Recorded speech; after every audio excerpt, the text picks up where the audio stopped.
Hey everybody. Good to see you. What a morning already, man. That song we just sang in, DJ Incredible, the band, yeah, it's awesome. It's kind of embarrassing to follow. It's like, I'm just gonna talk. Good to see you.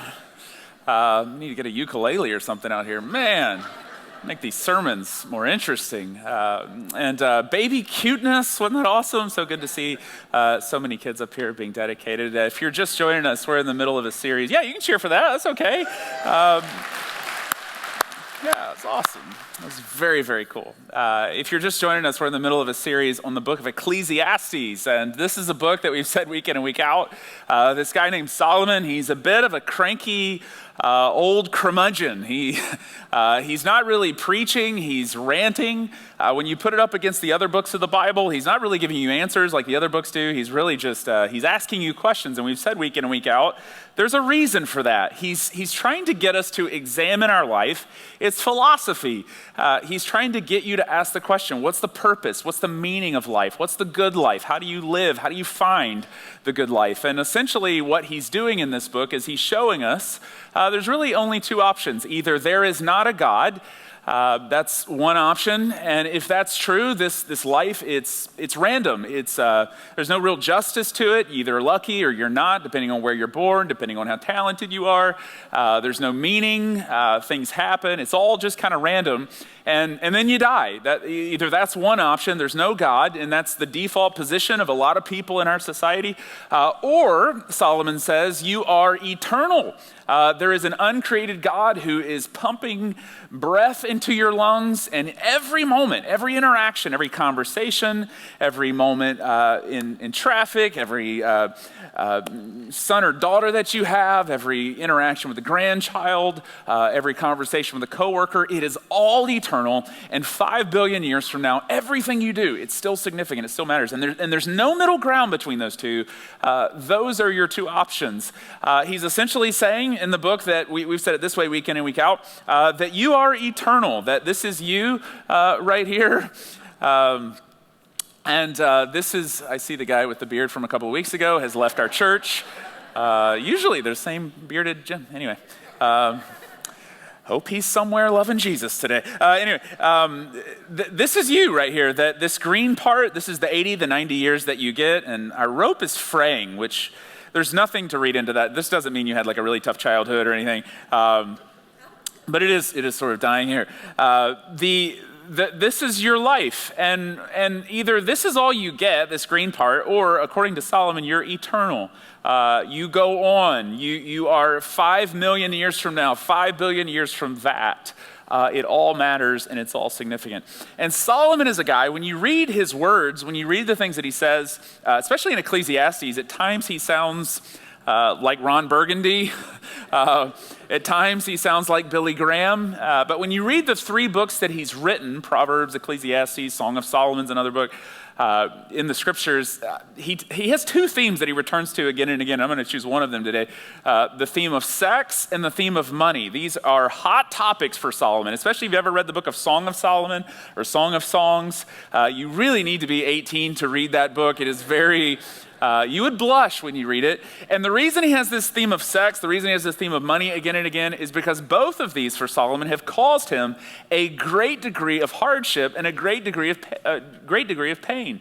Now, in our society, when you bring up sex or money in church, or if you just ask somebody, kind of in culture, society, what they think about God, typically the topic of sex and the topic of money are 2 issues that for people are huge, just sort of dividing lines for people in terms of their faith, where there are points where people walk away. I'll give you a couple examples of what I mean. If you just, maybe this is for you today, when you ask people what they think about God, typically there's 2 beliefs that people in our culture have. One, God is against sex, and the other, God just wants my money. Those are, 2 kind of...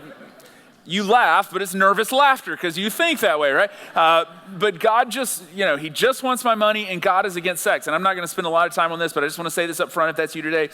First off, God is not against sex. God created sex, okay? Think about that for a second. Don't think about it too long, okay? But God Just think about it. God created it. I don't even know how that worked. There was a boardroom meeting in heaven. Okay, day one, we're going to do the ocean and land. Day two, figure out the stars. Day three, okay, human expansion plan. How's this going to work? And the angels, kind of, are you serious about this? But it was his idea. It was his plan. He's not against sex. There's a lot of instruction in the scriptures around the topic of sex. And the reason is because God knows that this is an issue, just like it was for Solomon, can be a huge tripwire for people. The topic of money. God does not need your money. God is not in heaven today sweating out the economy. God is not in heaven today going, I hope Tom gets a raise because I'm not so sure I can pay my bills if he doesn't be a little more generous. God's doing fine financially. In fact, his streets are paved with gold, for crying out loud. He's doing great. But the topic of money in the scriptures, and this is what we're going to look at today because it's a theme for Solomon again and again, especially in the book of Ecclesiastes. God has entrusted resources to us for a season in the green of our life. He has given us some green. And he wants to know what we're going to do with it. And he doesn't, and this is really what Solomon returns to, he doesn't want us to worship money. He wants us to worship God with our money. And whether or not you enjoy life, whether or not you enjoy money, has to do with the degree to which you worship God with the resources that have been entrusted to you. If you have a Bible, turn with me to Ecclesiastes chapter 5. We're going to explore with Solomon this topic of money. Don't worry, we're not going to talk about sex. I saw some of you running out with your kids, okay? We're going to talk about really how to worship God with the resources that you've been given. And Solomon is, we're picking up where we left off, essentially, last week. Last week we talked about worship and this idea that we let our words be few. And Solomon ends there in verse 7, and then he turns the page, or it seems like he changes topics, but he's really just continuing this idea of how you worship God. But he turns to this idea of money. Now, he's introduced you in chapter 4 to these two characters, one rich, one poor, and he reintroduces them here in verse 8. If you have a Bible, verse 8. If you don't have a Bible, it's okay. You can follow along on the screens, or you can download the Church at RB app. That's a great place to follow along as well. Here is Solomon, verse 8. If you see the poor oppressed in a district, and justice and rights denied.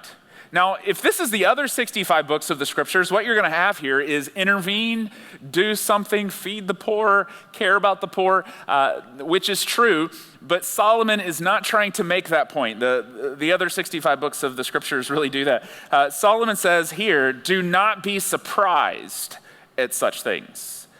So you have the poor oppressed in a district, justice and rights denied, don't be surprised.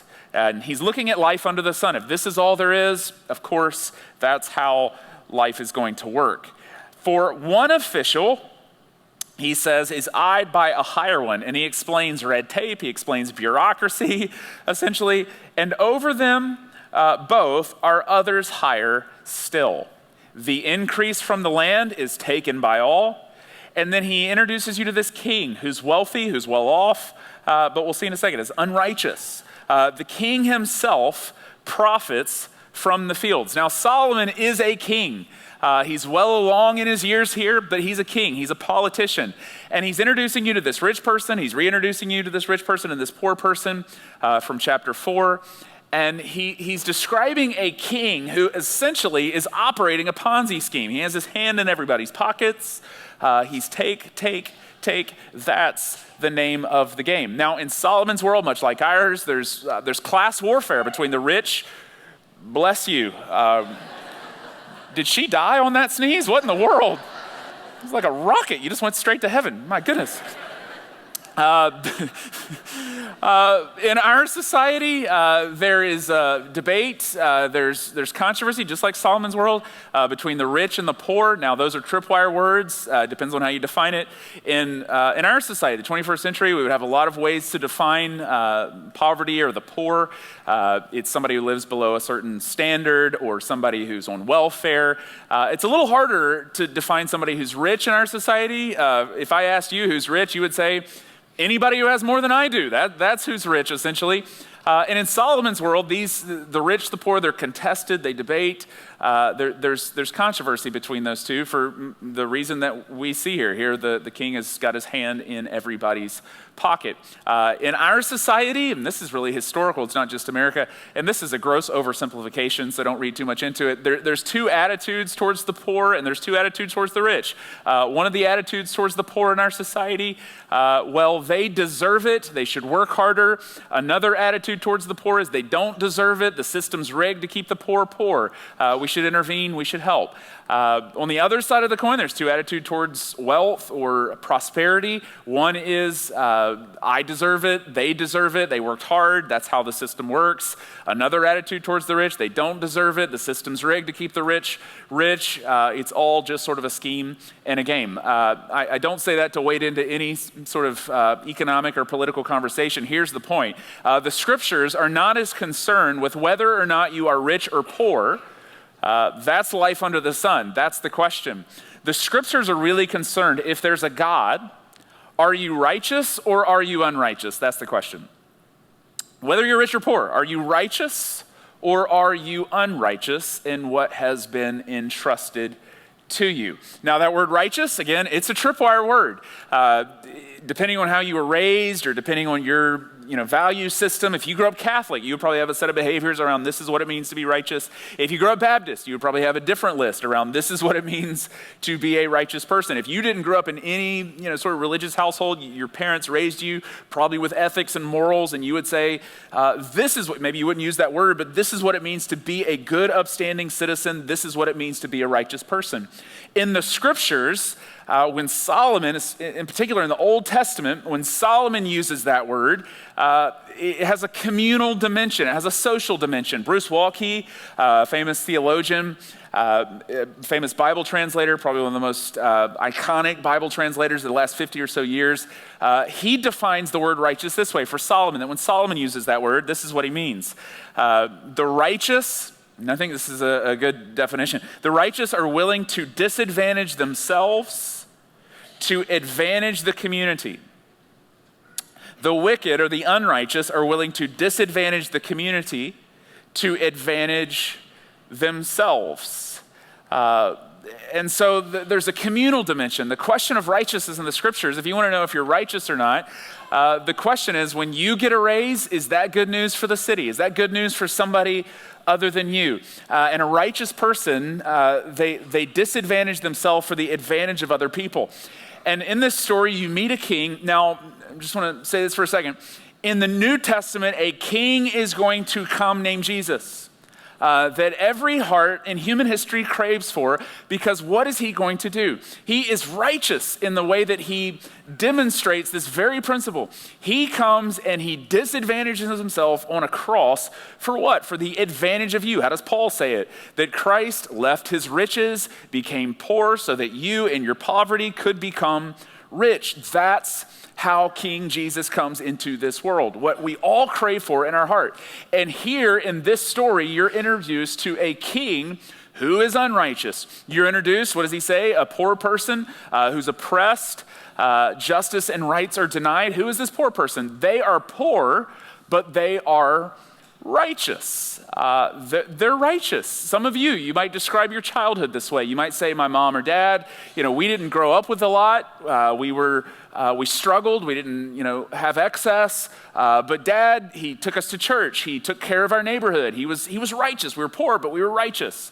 On the other side of the coin, who do you have in this story? Solomon's blurring the lines of how we typically think of these categories. He says there's a king who profits from the fields. He's sitting atop this Ponzi scheme.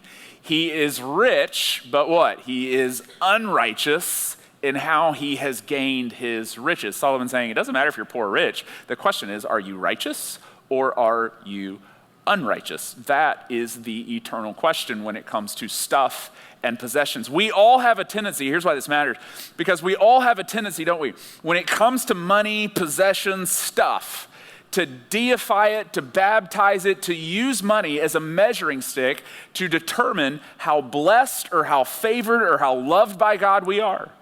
As Christians, we do this. It's not just Christians who do this. All of society does this. We look at somebody with stuff and you would say, they're favored, they're blessed. The great theologian Bruno Mars does this. I've quoted Walkie. I feel like I should quote from this really classic theological work called 24 Karat Magic. From Bruno Mars, and it's a good song, but I want to read a couple of these lines. You know the song. Feel free to sing along. Won't bother me. Here we go. Wearing Cuban links. This is your part. Yeah, there you go. Designer minks. Yeah. Inglewood's finest shoes. Thank you. That is call and response. So good. Wait, don't look too hard. Might hurt yourself. We too fresh. Now, why is Bruno Mars so fresh? Why the Cuban links and the designer minks? Why are things going so well for him? He tells you, got to blame it on Jesus. What is that? That's theology is what that is right there. You sing it all the time. It probably was played last night somewhere in Gaslamp District. It's not for spiritual, but it's theology. Notice what he says in the next part.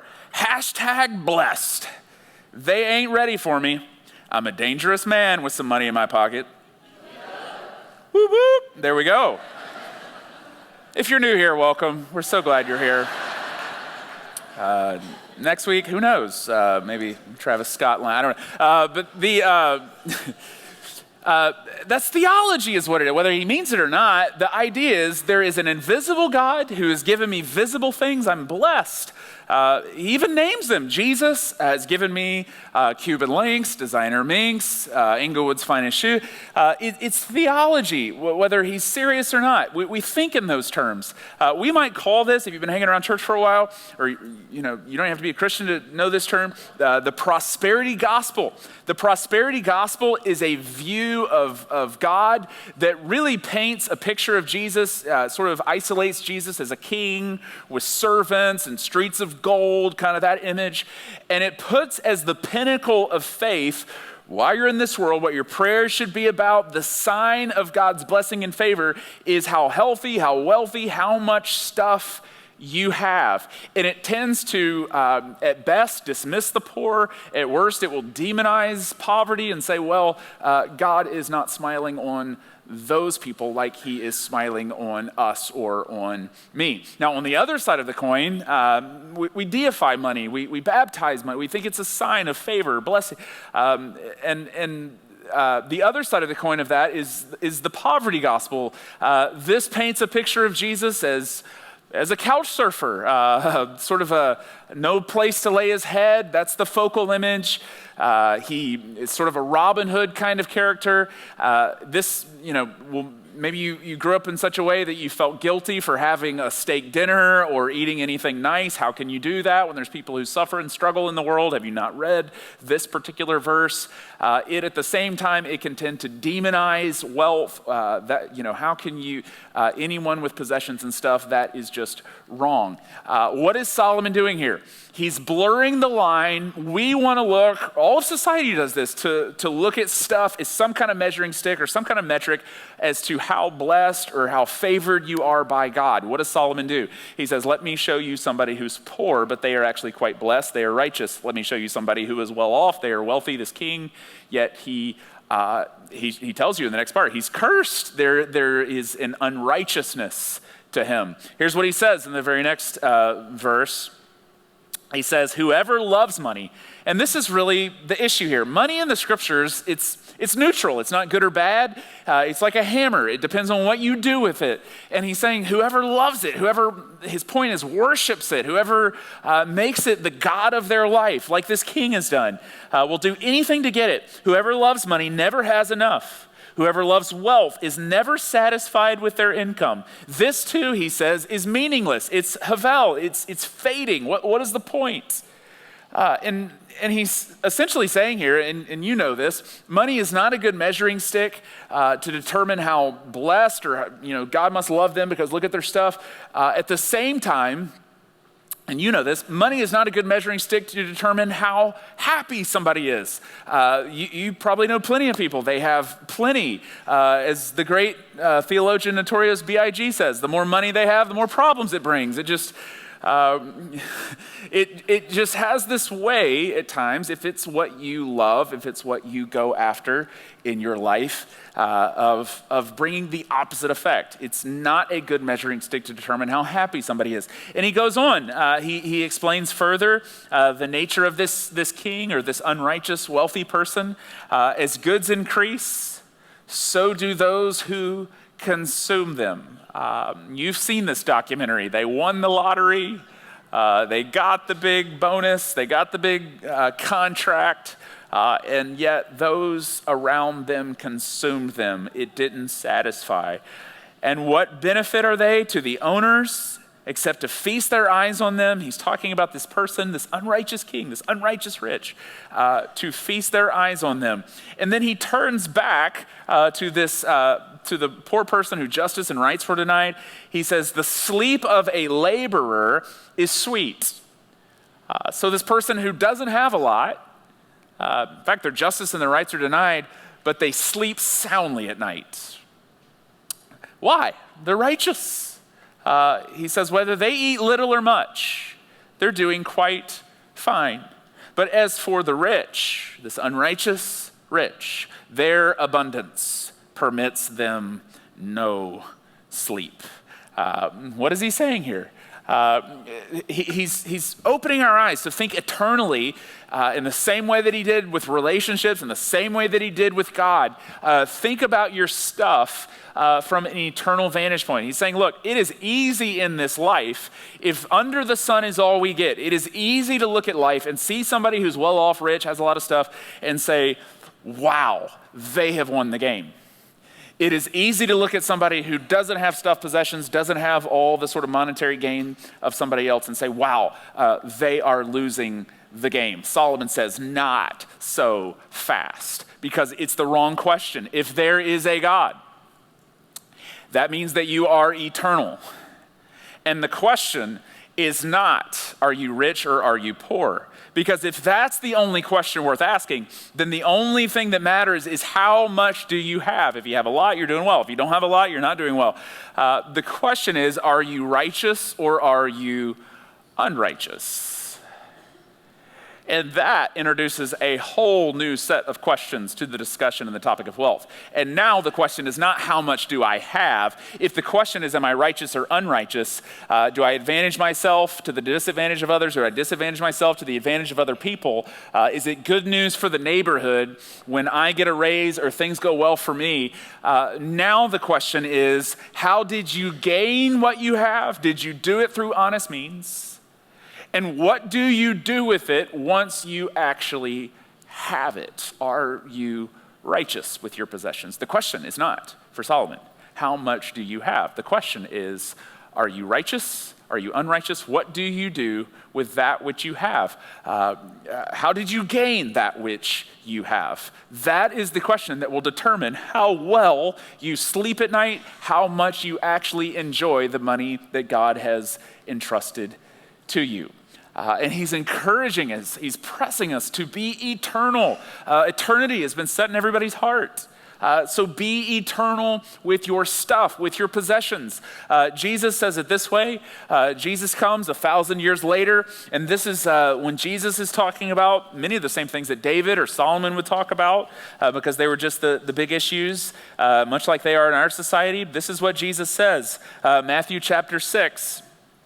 When asked about this question of money, he says this, verse 19, Matthew 6, 19, do not store up for yourselves treasures on earth. Don't use all of the green. Just thinking about the green is what Jesus says. Where moths and vermin destroy, where stocks can fluctuate. Can I get an amen? If I can't get an amen, you better say ouch. And where thieves break in and steal. steal. So if that's your focus in the green, it all fluctuates. Your heart is tethered to something that you cannot secure. But, Jesus says, store up for yourselves treasures in heaven, where moths and vermin and stalks cannot be corroded, do not destroy, and where thieves do not break in and steal, Jesus says. For where your treasure is, there your heart will be also, according to Jesus. Where your heart is, there your treasure will be also, according to Jesus. He is essentially encouraging us with our life to think eternally about our stuff. And here's essentially what Jesus is saying. You can't take your stuff with you when you die. You know this. Whatever you get, whatever you have, any ever Cuban links, designer, it doesn't matter. You can't take it with you. You've probably seen that on a t-shirt at some point. There's no U-Hauls attached to the back of hearse. That would be a very strange image, wouldn't it? You can't take it with you when you go. But here's what Jesus is essentially saying. You can send it ahead, apparently. You can think about the resources that you have in such a way that you see the eternal implication to all of it. You probably have a strategy for thinking through how in this phase of your existence, of your life, you can use these earning years, Roth IRA, 401k to set you up for this season of your life. You probably have a strategy, at least I hope you do. If not, then right now you're really nervous and you're thinking, why are you bringing this up? I come to church to forget about this kind of stuff. There is probably a strategy for this season of your life. Here's what Jesus is essentially saying.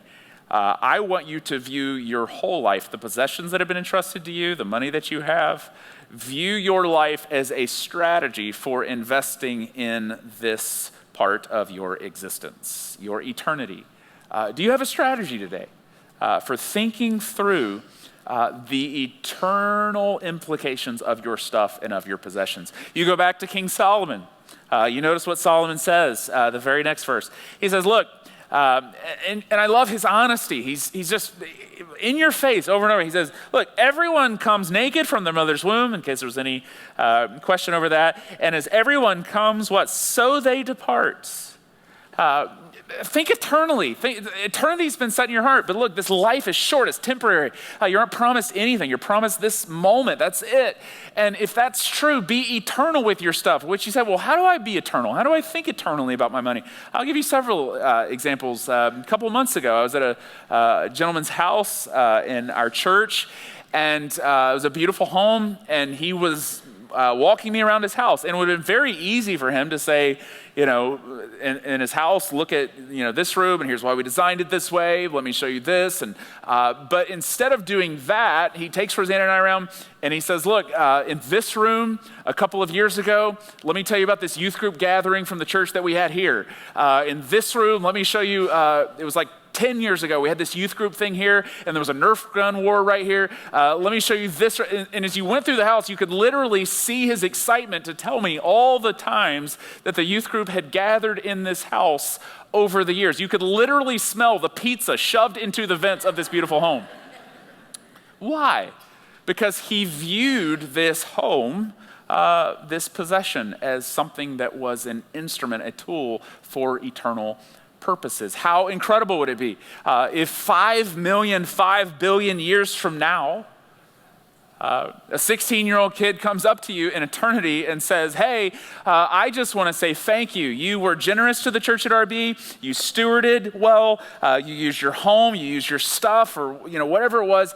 And I met Jesus at the church at RB when I was 14 or 15 years old, and it made an eternal impact and an eternal difference in my life. That's thinking eternally. It's having a strategy for how you are going to make an eternal difference and significance with your stuff. And it actually leads you to enjoyment and to peace. Notice what he says in this next part. He says, look, they take nothing, who? The rich, the poor, anybody takes nothing from their toil that they can carry in their hands. No U-Hauls attached to the back of hers. This too is a grievous evil. As everyone comes, so they depart. And what do they gain?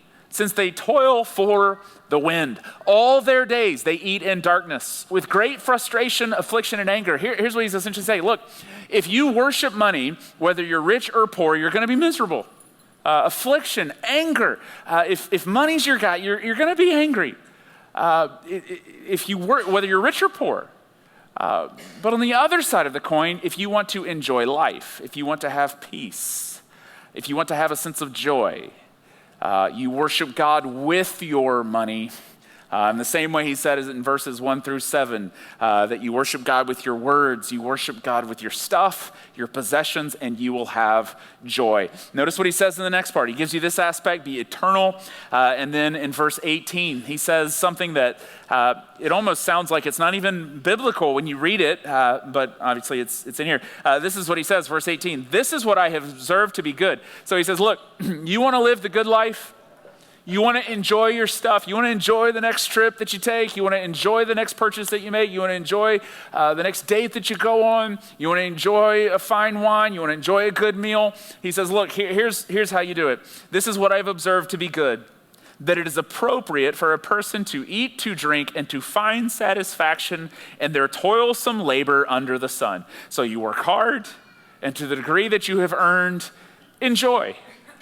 If you've been eternal with your stuff, he says, go ahead, enjoy your life. The possessions that you have, the things that you live on, the money that comes in, enjoy it. Go ahead. Don't feel guilty over it. Don't hedge on it. Go get the burger animal style. Go for it. Whatever. Make it happen. Enjoy your life. Whether you're rich, poor, whatever you can enjoy it to the degree that you can enjoy it. Why, he says, for this is their lot, or rather he says, the toilsome land under the sun during the few days of life God has given them, for this is their lot. There's just moments of life. There's just glimpses. It's just fleeting, it's fading. Enjoy life. Be eternal with yourself, but also enjoy the stuff that you have, the money that you make. And then he goes on and he says this, the next part. Moreover, when God gives someone wealth, so he's talking specifically, he's kind of circling back on this king that he's introduced you to.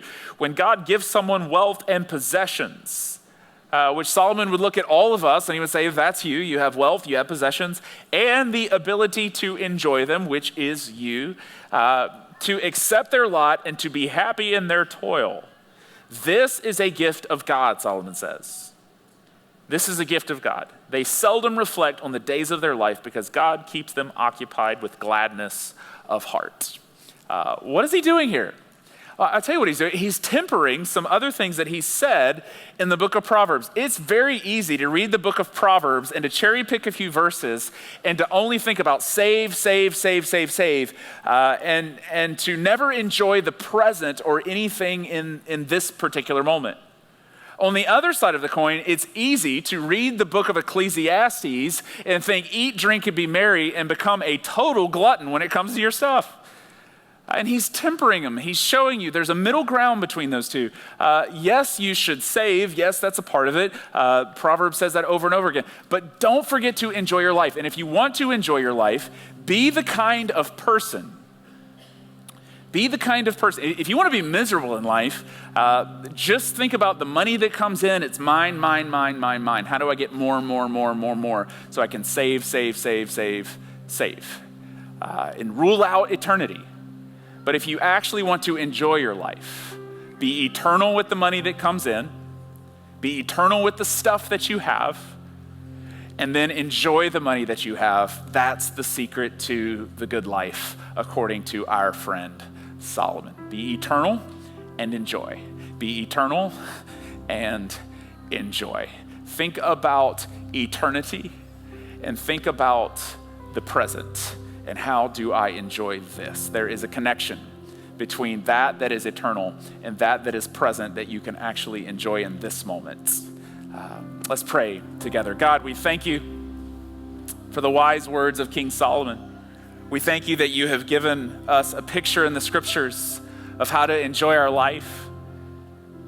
And it's when we think about the fact that we're eternal, that eternity has been set in our heart. And God, I pray we would sort of eject from the conversation that's all around us all the time about, are you rich, are you poor, that game that we always want to play. And would we step into the bigger conversation of the scriptures that is, are you righteous or are you unrighteous? How do you use your stuff? Do you disadvantage others for the advantage of yourself? Do you advantage others at the disadvantage of yourself? Would we be the kind of people, the neighborhood is better, the city is better because we follow Jesus and we're righteous? That's what we want to cling to today. And I thank you once and for all that King Jesus came, made us righteous. King Jesus comes, invites us to be righteous. King Jesus comes, and he ultimately, your son, was righteous. He disadvantaged himself for the advantage of us, that we gain, we benefit eternity, eternal life because of him. And it's in Jesus' name that we pray, and all of God's children said, amen. Grace and peace. Thanks, Jared. Hey, you guys, before we leave today, we just want to share with you one of our values around here, something that we believe in, is that every single one of us, we have a role to play. There's something specific that we get to do in terms of being good neighbors, in terms of loving people in our city, in our community. And so we've got an amazing opportunity coming up in just a few months, and it's over Memorial Weekend. We head down to Mexico for 3 days, and we build homes for families in Mexico. We've been doing this for about 3 or 4 years now, and every year it's amazing to hear the stories that come back of people, of how their lives have been changed. Just imagine what it's like to go down there and in just 3 days, you get to give a family a permanent home. You just turn over the keys to them, to this new permanent home that they get to live in as a family. Relationships are made between other people here at the church. If you go with your kids or your family members, it's a life-changing experience. And so if that sounds like something you would be interested in, there's a big construction house in the lobby out there. Head out after the service, pull a tag, take it home. If you're just interested, fill that information out, leave it with us, and we'll help you get signed up for our Mexico home build happening over Memorial Weekend. And if you are new with us, we want to welcome you here. And what you just heard today is a good picture of who we are as a church. We want to be good neighbors and serve our city. And we also want to build strong families here at the church at RB. And so if you want to learn more about what we are all about, we'll be hanging out at the Connection Center right in the lobby after the service today. And we would love to meet you. And if you have any prayers, please come down front after the service, and we would love to pray with you. So I hope you have a wonderful week, and hope to see you back here next weekend. Go in peace.